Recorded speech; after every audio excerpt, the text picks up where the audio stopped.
दलित नेताओं ने भी स्वामी प्रसाद मौर्य को घेरा है। संजय निषाद ने मौर्य पर सवाल उठा दिए हैं।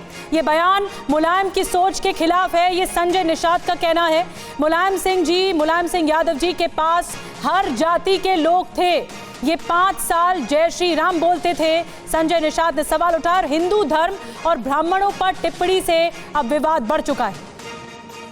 हर जाति हर धर्म के लोग मुलायम सिंह के पास थे। ऐसे तमाम नेता जो समाजवादी पार्टी को खड़ा बड़ा कर रहे हैं, उनके खिलाफ बोलने मतलब आप माननीय मुलायम सिंह के खिलाफ बोल रहे हैं, तो इनके पिताजी ने कौन सा धर्म बढ़ा था?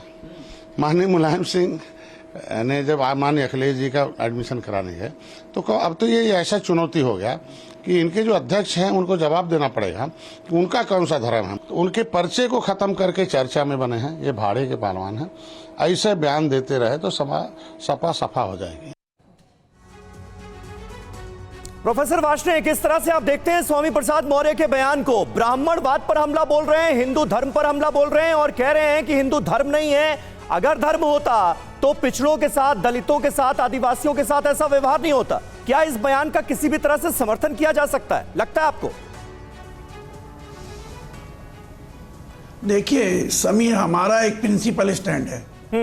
हमारा एक प्रिंसिपल स्टैंड है कि सभी धर्म जो है, कोई सभी धर्म हो, सब ये इंसान की पैदाइश है और शासक वर्ग ने हमेशा धर्म का प्रयोग जनता को बांट के रखने के लिए, जनता को डराए रखने के लिए, जनता को बावला बनाए रखने के लिए किया है। वो आज भी हो रहा है।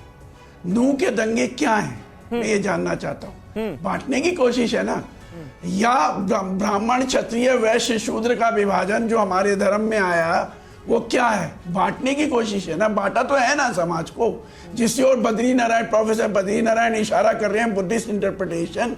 वो बुद्धिस्ट इंटरप्रिटेशन नहीं है, वो बुद्ध धर्म जैन धर्म आया ही इसलिए कि ब्राह्मण क्षत्रिय वैश्य शूद्र, जब ये वर्ण व्यवस्था आई तो उसमें कहा गया कि सिर्फ ब्राह्मण पढ़ सकता है, ब्राह्मण दक्षिणा ले सकता है, ब्राह्मण पढ़ा सकता है, ब्राह्मण का हक है कि वही राजा को सैंक्शन करेगा। राजा कहता था ये मेरा राज्य पुजारी है, राज्य पुजारी कहता था राजा सिर्फ यही रह सकता है। जो राजा की बात नहीं मानेगा वो देशद्रोही हो जाएगा, वो पाकिस्तान जाएगा, वो चीन जाएगा। यही मोदी जी कह रहे हैं, यही बीजेपी कह रही है, यही बजरंग दल कर रहा है, यही विश्व हिंदू परिषद कर रही है। तो मैं हर्षवर्धन त्रिपाठी ये कह रहे हैं कि ये नैरेटिव तो बहुत पहले लेफ्ट पार्टियों ने सेट किया, सीपीएम ने सेट किया, जिसमें ब्राह्मणवाद पर हमला बोला जाता था। अब वो स्वामी प्रसाद मौर्य के बयान को उसका एक्सटेंशन मान रहे हैं, लगता है आपको ये? नहीं, हमने ब्राह्मणवाद का धर्म का हमला कभी नहीं बोला। हमने कहा religion is an opium of masses, Karl Marx के हिसाब से। धर्म जो है जनता के लिए अफीम की तरह प्रयोग करती है राज्य और शासक वर्ग। वो हम कह रहे हैं, हम अब भी कह रहे हैं।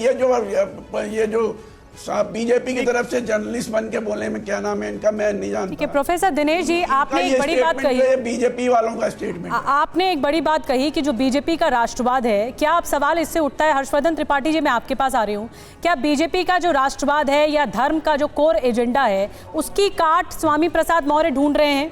क्योंकि 2014 में और 2019 में जो ओबीसी वोट बैंक है वो बढ़ोतरी हुई है, उसमें जो आंकड़े हैं वो बताते हैं कि वो बीजेपी के पक्ष में गए हैं। तो क्या उनको ये डर था, इसी वजह से इस तरह के बयान दिए? देखिए, स्वामी प्रसाद मौर्य सहित जो पिछड़ी जाति की राजनीति करने वाले नेता हैं उनका बड़ा संकट हो गया है। उनके अपने पास कोई कोर मतदाता समूह नहीं रहा है। और आपको अगर ध्यान में हो तो 5 वर्ष तक जब भारतीय जनता पार्टी में यही स्वामी प्रसाद मौर्य जी थे तो इनका न तो कोई बयान सुनाई देता था, न किसी तरह का विभाजन करते थे।